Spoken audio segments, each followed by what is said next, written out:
Bible characters. నా పేరు అవ్వ. నా భర్త పేరు ఆదాము. సాతాను నన్ను మోసగించి తినకూడని పండు తినమని ఇచ్చాడు. ఆ పండు తిని నేను పాపము చేశాను. నా పేరు రూతు. నా అత్తగారి పేరు నయోమి. నా భర్త చనిపోయినా కూడా నేను మా అత్తగారిని విడిచిపెట్టలేదు.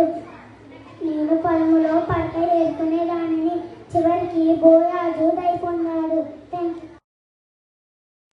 నా పేరు ఎస్తేరాని. నా మారు పేరు హదస. నా మేనమామ పేరు మధుక.